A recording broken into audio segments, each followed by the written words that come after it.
So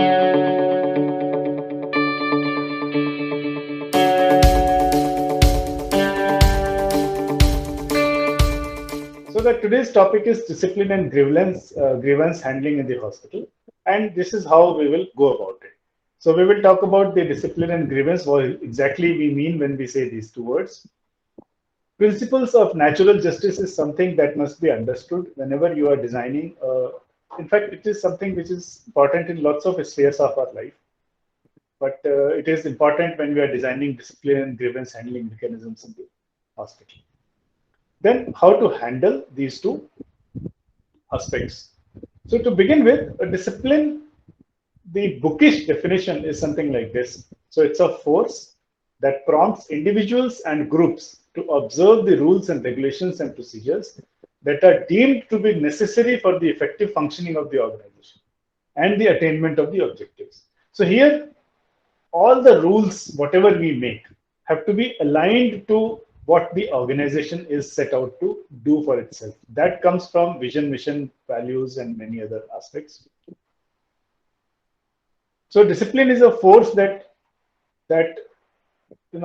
propels or that impels or that kind of coerces people to fall in line. And this falling in line is important because without this, you will not be able to achieve the organizational objectives. So for public sector hospitals, it may be very efficient and effective delivery of care. For some private hospitals, it might be the delivery of care along with profit. For non-profit, it may be delivery of care, and quality of care is something which is common to all three that kind of hospitals. So please note that this is a force. It comes from outside. Now we can argue that discipline is best when it comes from within, but that within is also something that is realized from outside. So when a person realizes that his conduct and his behavior and his observance of rules and regulations is necessary for the organization to grow and to survive, then it becomes internal. But till that point, it is something that comes from outside. It is necessary for effective functioning and for attainment of objective. So these are the broad reasons why we do this. So it has also been said that discipline is an attitude of mind. So when it comes from within, we are very happy that, so look at that guy, he's so disciplined, he's able to fit the organization's culture and the environment perfectly. So discipline is something that prompts an individual to willingly cooperate in the observance of the rules of the organization and the organization to which he belongs. Now, these rules and rules and regulations of the organizations will be followed till or to the extent they are just in nature. Just is the word that comes from justice. So then, you can understand it that way. So when it is just, people will follow. If it is unjust, if it is illogical, unreasonable, then obviously to some extent people might fall in line. But there will be a point where the rules will be violated, or you will need extraordinary force to implement. So these have to be also just. We'll see the principles of natural justice. So what is indiscipline? In the context of an organization where we look at the organization as something that is made up of people, and that is something where the functions are discharged or carried out or activities are carried out as per rules and regulations of the organization. So any violation of a rule becomes indiscipline. Now this can be violation of rules which are very well defined. For example, you may have the hospital starts at 9 o'clock. So you have laid down a rule that all the hospital staff will be present at, let us say, 8:45 or 8:30 or 8 o'clock, whatever is the time given. So coming on time is the rules requirement, and if it is not observed, then you say it is a violation of the rule. Similarly, conduct of the employees, similarly observing certain procedures. For example, an employee, how people will interact with each other. You may have defined procedures for that. You may have a requirement. For example, every time an employee wants to go on leave, he needs to apply beforehand and get a sanction. Now, he can't just one fine morning disappear and say, okay, I'm not coming today. So that violation of this rule becomes a indiscipline. Sometimes the rules will be implied. They may not be defined as such. So when you say that every employee will behave in a manner which is courteous, will use polite language, will not abuse, many times these things are not coded in the rules and regulations. Though I would expect, or I would think that the organizations which have been there for some time, older the organization, you will have more and more refined and laid down rules and regulations.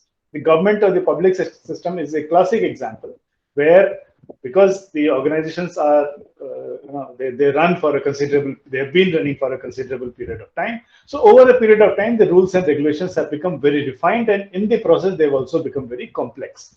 But when we are designing or when we are starting a new hospital or a new organization, that is the time you will obviously begin with a simple set of rules and many things will be implied.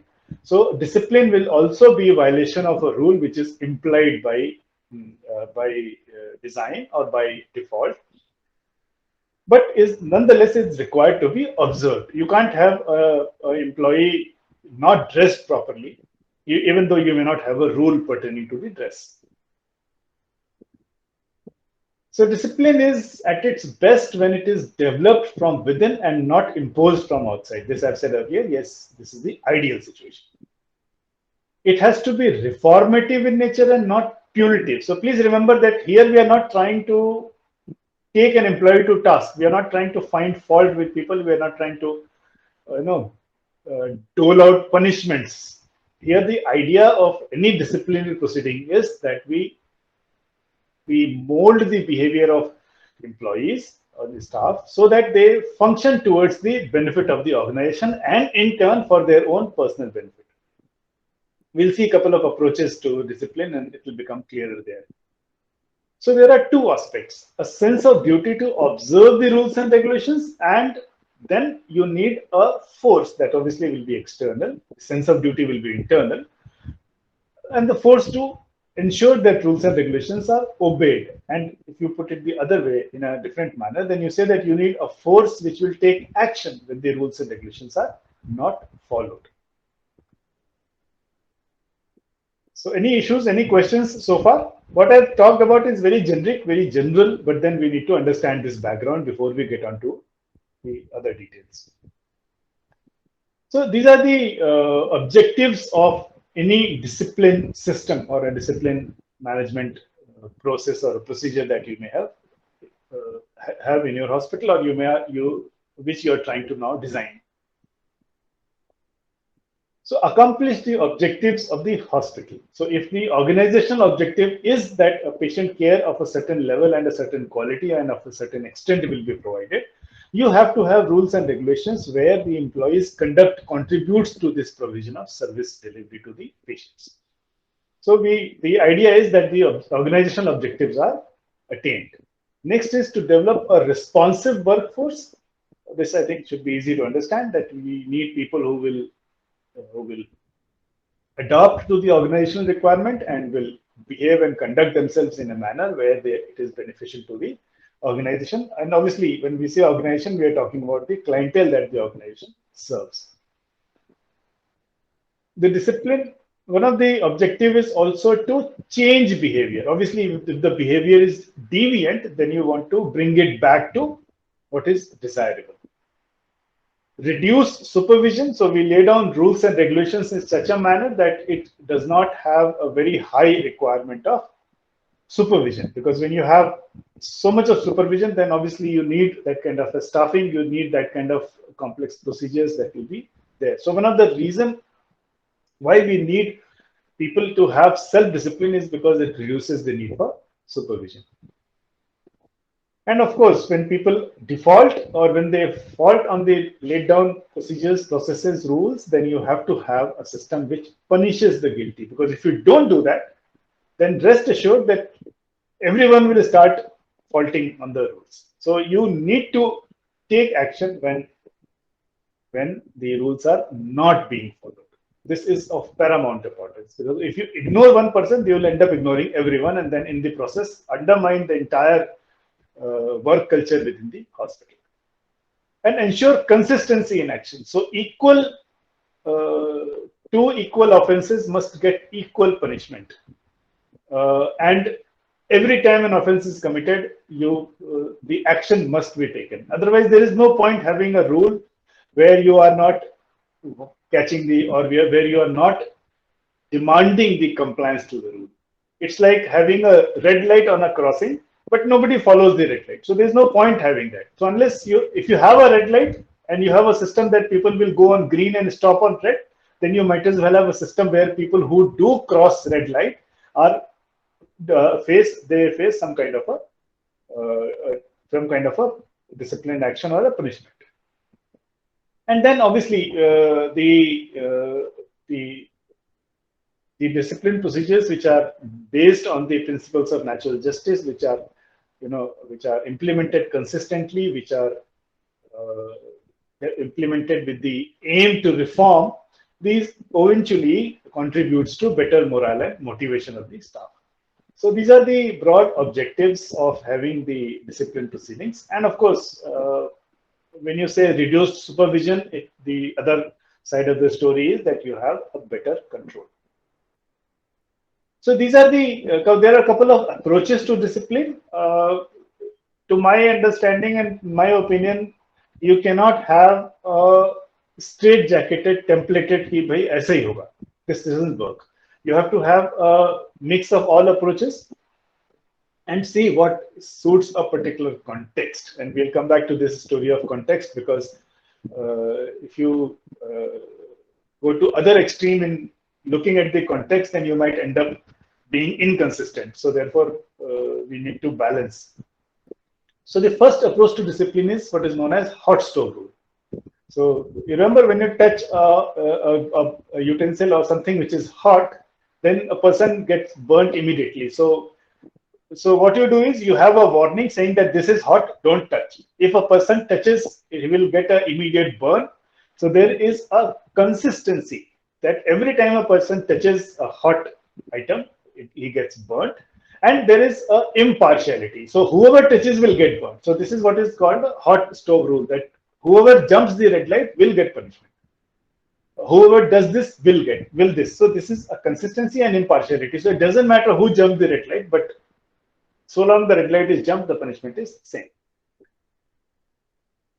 The second approach is called a coercive discipline. So you have a coercive discipline where you are, you are in a situation where you may figure out that the intent possibly was not to default.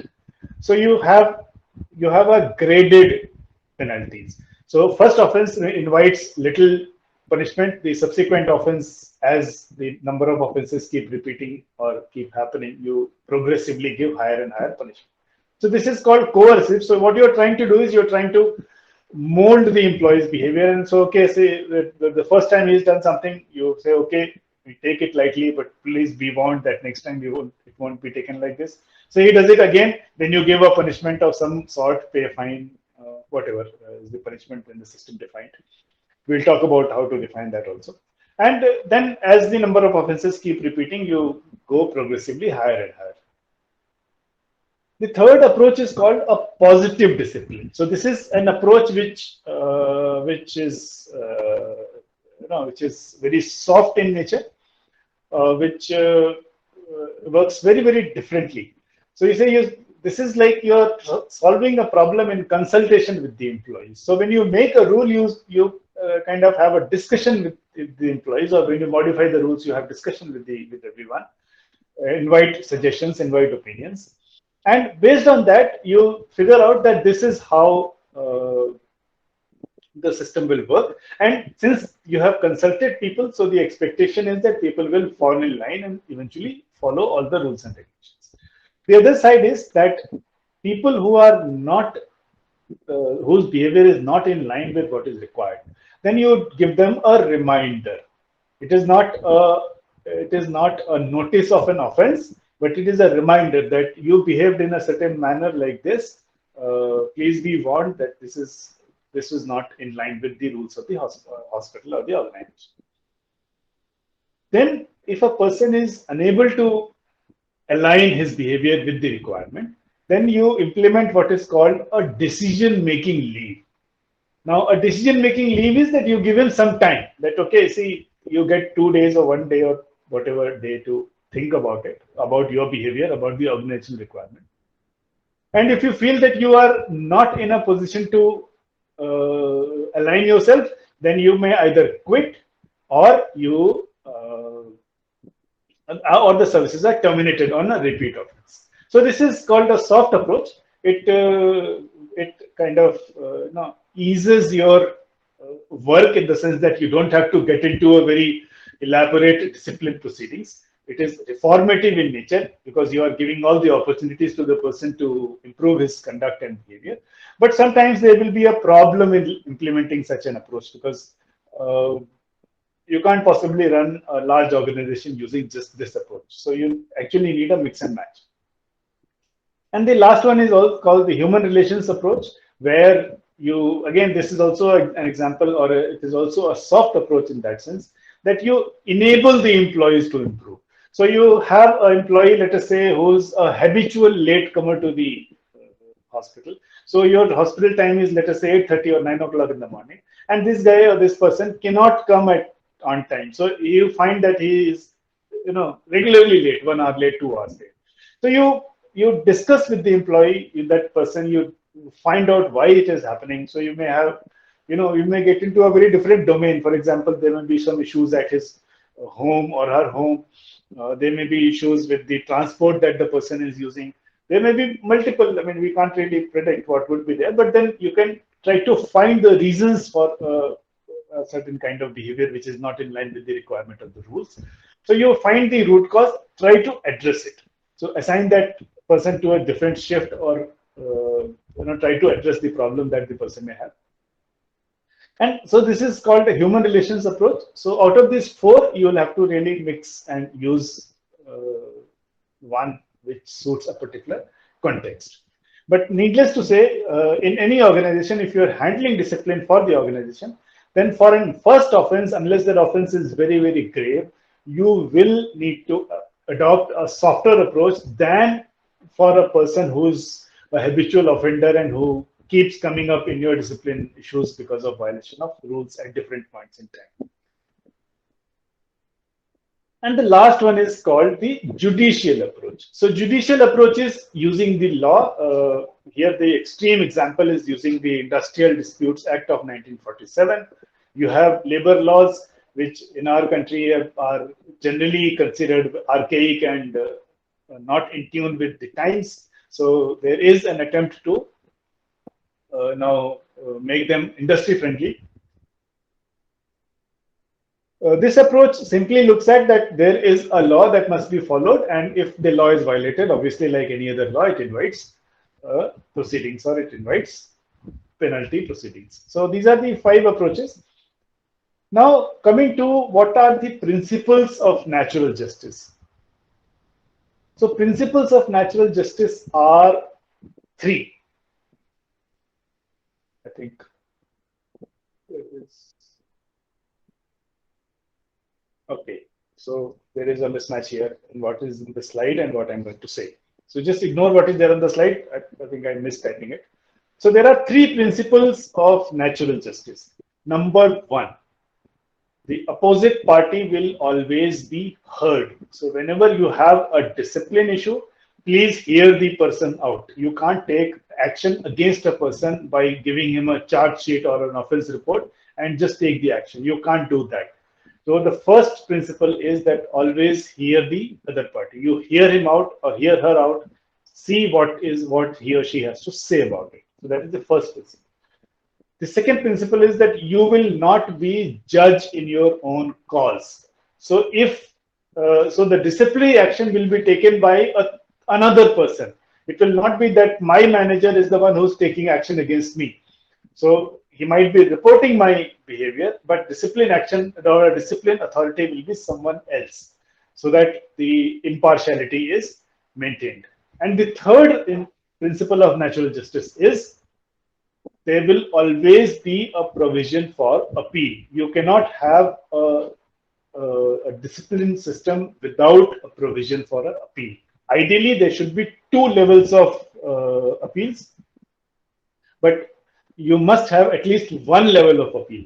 Now, so which means, just to recapitulate, the first principle is that you will always hear the other party or the person who's the defaulter or the offending employee, if I can use that word. So always hear him. You cannot be the judge in your own cause. So discipline authority will be different from the person who's reporting discipline issues. And the third one is that always have provision for appeal. So these three are the principles of natural justice. When I upload these slides on the RFHA Live in the RFHA Learners portal, this would have been corrected. I think I did make it, but possibly it got deleted. So the three principles of natural justice are: number one, that always hear the other party, so always hear the offending employee or the accused employee, if I can use that word. The second is the person deciding on a discipline proceeding cannot be part of the discipline reporting. I mean, it can't be that the same person is reported and the same person is deciding, taking an action. And the third one is always have a provision for appeal. So when we come to discipline, is it necessary that we always use the force or the fear of disciplinary proceedings to extract the behavior? I think that's not true. So what works when it comes to a disciplined conduct of employees in the hospital or in any organization for that matter? The first one is establish clear expectations. If you look at an organization like the armed forces, the expectations are clear. Of course, this is not to say that discipline issues don't happen there, but the expectations have been laid down very clearly, which essentially means that your rules and regulations are very well defined, very well refined, and in the process of so much of refinement, they also become complex. But establishing very clear expectations is important. And where and when do you do this? You do this in your induction training.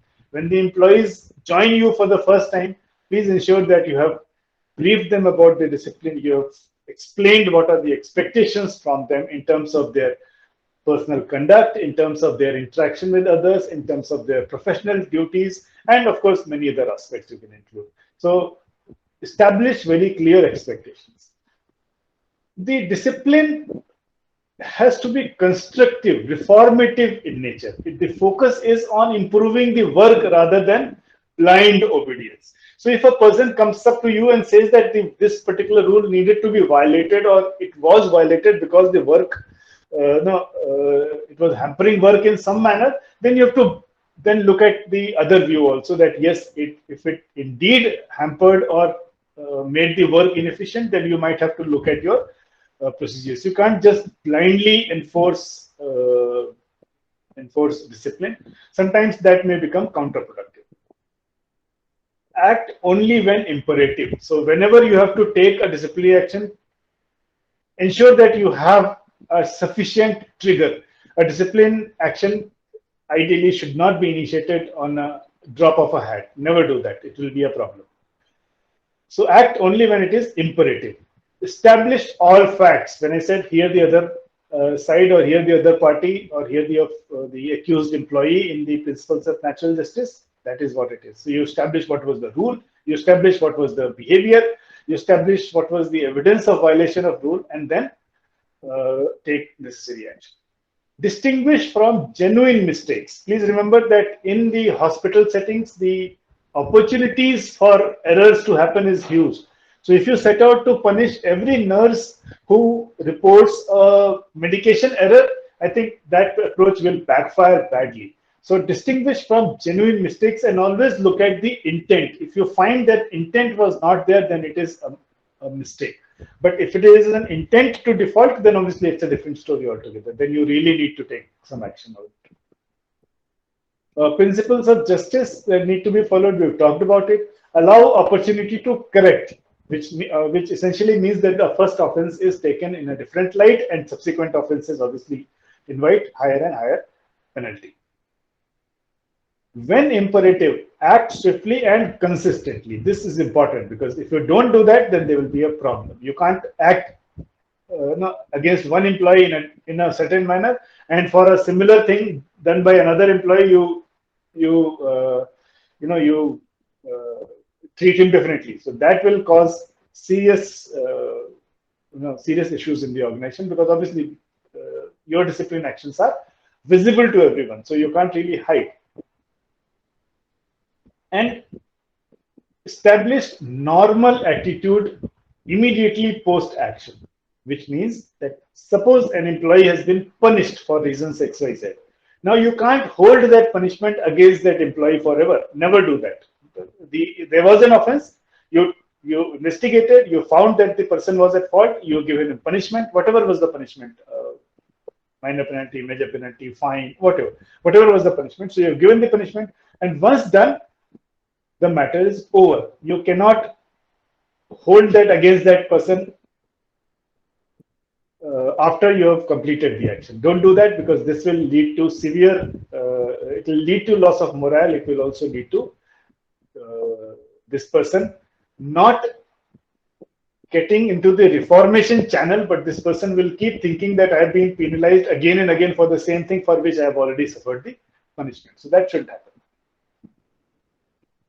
Now coming to the process.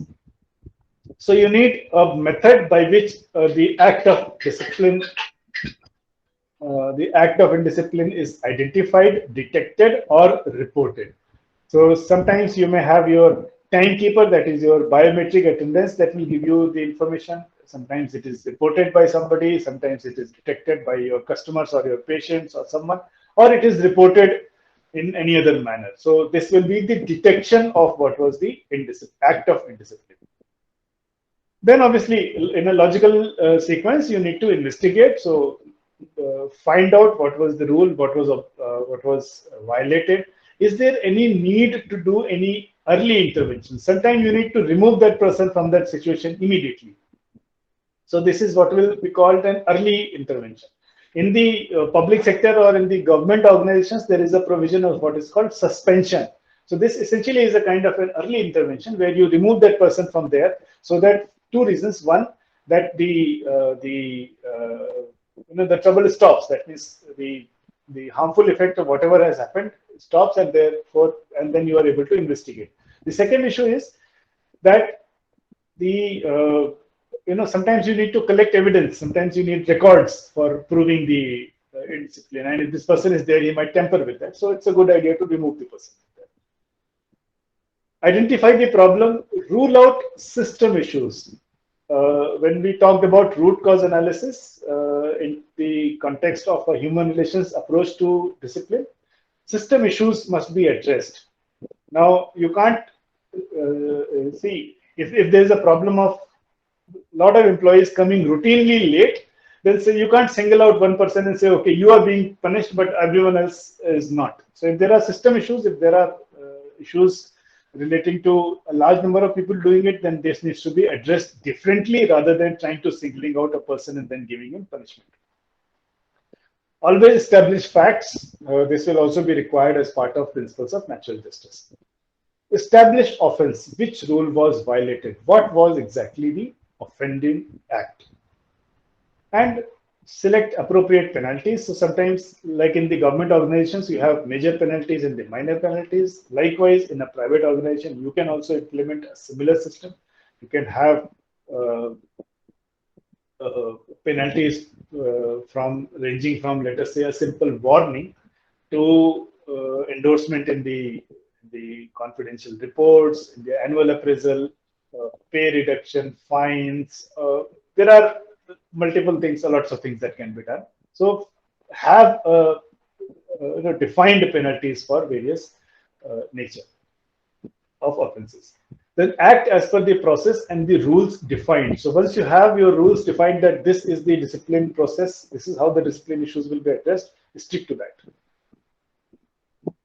Communicate and feedback. This, of course, is natural, and you will end up communicating to the person who's being punished, and always obtain feedback from the other people concerned also, so that you know that your actions are effective. And please maintain all records. This is necessary, because once this person commits another offense of a similar nature, it is your record which will say that this is the second time and not the first time. So you have to have the records and also preserve the records of investigations. These things in larger organizations will also come into the purview of the labor laws. And if you try to suspend or fire a particular employee for discipline issues, and if he does approach a labor court, then this can become complicated if you do not have records. Now, this is one aspect which I thought deserves a separate attention, and patient management errors versus indiscipline. So when on this forum itself, I think we have discussed several times over in past that error in patient management should not invite a punitive action. So you find, you do a clinical audit, you find errors, you do some audit, you find errors, there are medication errors, there may be lots of kinds of errors. Now, if those errors invite a punitive action, then the people will stop reporting those errors. So therefore, for medical errors, what is the recommended method is that you have to have a process which is non-punitive in nature, which is distinct from discipline issues. So this is a slide that distinguishes between these two kinds. So patient management errors by care delivery staff are not acts of indiscipline unless you can prove that the intent was not bona fide. Okay. Healthcare associated infections, needle-stick injuries, medication errors. So these are some examples. I'm sure all of us know what medication, what patient management errors are. So if we, unless we can establish that there was an intent to harm the patient, these cannot be called indiscipline. And these should not be addressed using the discipline discipline system as such, because these need to be addressed differently. However, if the offense is, or if that particular instance is repeated, the medication error happening again and again, and you have found that there are no system issues, the nurse is not overworked, she has a decent eyesight to read, she is not disturbed, the work environment is fine, and yet you have repeated instances of medication error, then you do need to take some action and treat it as indiscipline. But in the first instance and on the face of it, the patient management errors are not to be treated as indiscipline unless you can prove the intent to harm. So any questions or comments so far? Because I have, from the principles point of view, from in the generic context, I have covered the discipline side as it applies to the hospital. Deliberately, I have not covered how you should proceed, because those are the procedural steps, will vary from hospital to hospital. And you may, if you're a small hospital, you may have to make a system which is very simple in nature. You can't be conducting elaborate investigations with in a 50-bedded hospital, because then you will waste a lot of your time only in this. So there the systems and the processes have to be much simpler. In a government setup, it's a different story altogether, because there is a code of conduct that needs to be followed. Even in large hospitals, the same thing, because of the nature of and the number of staff that may have, they will have a very clearly defined rules, and therefore the system that will work for them may not work for a very small hospital. Next, we look at grievance. Now, grievance can be from an employee also against another employee, that usne mere saath ye kar diya, so that becomes a grievance. And the grievance can also be from your customer, from your client, from your patient. So here we are looking at, when we say grievance, we are looking at what comes from the clients or the patients or their families. We are not looking at employee to employee, because that in some manner will become a discipline issue, and that we have addressed already. So a grievance is a real or an imagined cause of for complaint, especially unfair treatment. So this is a grievance. It can be real, it may not have happened, but the person feels it, so therefore he gives you a complaint or submits a grievance. It comes from clients or customers. They can be patients or patients' families. This may pertain to any aspect of services provided to the patient in the hospital. It can be any of the treatment procedures or medicine given or conduct of a particular employee or the manner in which the patient was spoken to. I mean, since we are from this line, so all of us understand the range which can be within a, which can be a grievance. Usually, this is my observation, but usually the grievance from the patients will come after the primary clinical problem has been addressed.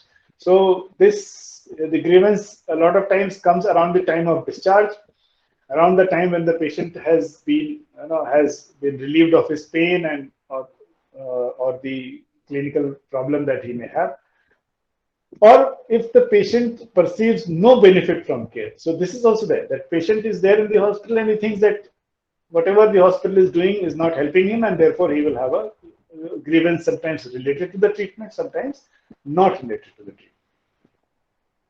A grievance management, that is how you address grievance in your hospital, has a huge impact on patient satisfaction and the public image of the hospitals. Therefore, never ignore. It may be, when you hear a grievance, you might feel that this is an imagined, it never really happened. But never ignore a grievance. Listen to the person, and we'll come to process a little later. So when we say that we have a very good grievance handling system, what are the prerequisites for a good grievance handling system? Number one is realization at the top management that grievance handling is important. So when the top management says that grievance handling is important, people down the line do not ignore. Employees are sensitized towards recognizing and encouraging reporting, and also help solving the grievances of patients. So an open attitude helps. I think this is simpler to understand. A good grievance handling system informs the patients how they can submit their grievance. There are displays as to whom the grievance can be submitted, the email ID, the phone number, the WhatsApp number, or a form or a complaint box. So these are all displayed. The idea is to allow everyone to raise a grievance. So it should be easy to raise a grievance. It shouldn't happen that to submit a complaint, I have to submit another complaint that I'm not able to submit a complaint. That shouldn't be happening. Grievance system is also a very good method of obtaining feedback from your customers, from your patients, and therefore it is important that you have a system which is makes it easy for anyone to raise a grievance. So I'm sure a lot of us have seen, especially at the airport and in some public facilities, in restaurants also, you have a kiosk where you have buttons, yellow, red, and green, and so if you're happy, press the green one. McDonald's has a bell installed, so when you're happy, you ring the bell. So like that, it should be very easy and a simpler method to submit a grievance. So what is the grievance process best practices? Appoint a designated grievance handling personnel. It can be one or more. So a small hospital, you can have just one person and say that, okay, if you have a grievance, contact him or her. Larger hospitals, you will have one point of reference where the grievance will be submitted, and then you can have a grievance committee addressing the entire issue. Always record and acknowledge a grievance or a complaint. So an automated system where complaint receives an acknowledgement inspires more confidence in the system. Has anyone heard of CP grants? Anyone? What is the central government's complaint portal? Is my voice audible? Audible. So have you heard of CP grants? CPGRAMS? No? So it's an automated system where you can submit a complaint against any government organization, and it is managed by people from the central government, and the grievance is passed on to the concerned person. So when you submit a grievance, or whenever somebody submits a grievance in your hospital, you must have a system where he gets an acknowledgement that yes, his grievance has been received. So this is your complaint number, or this is your suggestion number, this is your reference number. Something of that sort should be given. It inspires confidence because he knows that once you have recorded in your system, you will do something about it. Complaint box is, yes, it is. It's an important method because a lot of times you get very good points or very good suggestions through that. But complaint box typically does not give you an acknowledgement. So if you can give an acknowledgement, that's a good thing to have. Person first receiving the complaint becomes the owner of the complaint till such time it is recorded and forwarded. And that is why one nodal person in the hospital or one nodal office in the hospital where the complaints can be given. Similarly, it can be a WhatsApp number which will give you an instant acknowledgement. It can be an email where automated acknowledgement can go. It can be a person who receives and gives an acknowledgement, yes, complaint received. So like that, some method of acknowledgement must exist. Establish timelines for redressing. So you have to display and make everyone aware that this is the timeline within which the grievance will be addressed. This can be different for different categories of complaints. So you can say that if you have a grievance relating to the care that you are receiving in the hospital, so this is the timeline within which it will be done. A lot of hospital, in fact, I can immediately remember one where I saw that they encouraged patients to submit a grievance while they are in the hospital and not after they have gone home and discharged. Because if there was an issue relating to the complaint, then the hospital's view was that if the patient is in the hospital, we can take immediate corrective action so that he doesn't have to face that trouble again while he was in the hospital. So you can have a timeline which is different for different categories of issues. Keeping patient's perspective primary, and this is important when a lot of times we feel that patient is giving complaint just like that. We do not find any substantive reason, but yet the patient insists on giving you a complaint. So look from his perspective and see what is it that is prompting the patient to submit a grievance. Follow principles of natural justice. If the grievance investigation points to the possibility of staff culpability, a lot of times it will happen that grievance is against a particular staff, against a particular nurse or a doctor or a technician, where you may need to take some action using your discipline system. So when that is a possibility, then please follow the principles of natural justice. Always have a provision for appeal. So let's say you have a grievance system where a patient has submitted a complaint, you have investigated, and you have told the patient, no, we did an investigation and nothing is, we didn't find anything. Your grievance is not valid or it did not happen at all.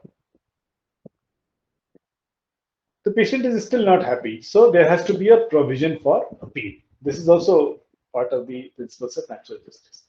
Maintain confidentiality and document the entire process. This is, like I said, for the discipline, even in grievance handling, it is important. And if your hospital is accredited, whether by NABH or JCI, the accreditation agency, the NABH or the JCI, will ask for how are you addressing this issue and how are you recording it in your organization. Ensure special case requirements are met. Now, what are the special case requirements? The special case requirements are, some of the examples are the prevention of sexual harassment of women at workplace. This is a serious issue, needs to be addressed, and there is a law which addresses this aspect. There is a procedure defined. You can't ignore that. It has to be followed in that manner. If there is an issue relating to medical negligence, if there is an issue relating to major service deficiency, equipment becoming unserviceable or is unserviceable and the patient care is affected. So when such a thing is there, you must ensure that you recorded the entire process and follow the relevant rules if these are applicable. So POSH, POSCO, these are the important legal requirements that need to be kept in mind. Always close the loop. So closing the loop means that you inform the complainant about closure, that yes, so we received your complaint. This is what the investigation we did, and we found the following. If you didn't find anything, then you say that. Otherwise, you say that this is what action we have taken. And if it was a good suggestion or a bona fide complaint, it's a good practice to thank the person who has brought the issue to notice, so that it has given you an opportunity to improve your organization, and that's the logic. Analyze periodically the complaint data. So over a period of time, you would have collected large number of or some number of grievances. So you must analyze them periodically, that is every quarter or every 6 months, and see if there is a pattern, if there is a particular pattern in the complaints that you get. So if there's a pattern, then address that pattern. If there are consistent complaint about the behavior of a staff in a particular ward, in a particular department, in a particular area, then you will know from this pattern. Keep track of complaints, because keep track of completions, because remember, you have defined the timeline, that this is the timeline within which the grievance should have been addressed. So therefore, if you don't keep track of completions, you will not be able to know whether you have completed those things within the timeline. So this is again an important aspect. Now, what to do with the anonymous grievance? So if there is an anonymous complaint, all steps that are required to be taken for addressing a grievance are to be taken, except that you can't close the loop because you don't know who has given you the complaint. In the government organizations, especially in the central government organization, there is a ruling which is from the CVC, that is the Central Vigilance Commission, which says that if it is an anonymous grievance, the complainant has not given his name and the contact, then you can ignore it. But my suggestion is never do that. Please complete your grievance redressal process. You obviously do not know who has given the complaint, so you can't close the loop, but please complete, because anonymous grievance does not arise out of thin air. It will always come up because there is an issue. So so it's important to realize that if there is a grievance, then please look for the issue. It is not necessary to find the complainant. What is necessary is to find the issue and address it. Some of the precautions that must be observed while handling the grievances. So always hear the complainant out. That was first principle of the natural justice, and also it is important from a public relations point of view that this will ease the tension between the hospital and the complainant. You see, if a person is coming with a complaint, in his mind there is an apprehension that the hospital might take action against him or her, or may not listen to him properly, or will try to say that your complaint is not valid or not legitimate at all. So if you implement this first step of hearing the complainant out, this eases the tension between the hospital and the complainant. Treat every complaint as a legitimate one till such time you find through your investigation that there was no such issue. Maintain confidentiality. When in case of discipline proceedings, you may need to inform people, and there is a requirement to demonstrate that you have taken a certain disciplinary action against employees for violation of rules and regulations. Here, a grievance has to be kept confidential. Record the entire process like the discipline process. So I have finished. If there are questions, I'll be happy to take.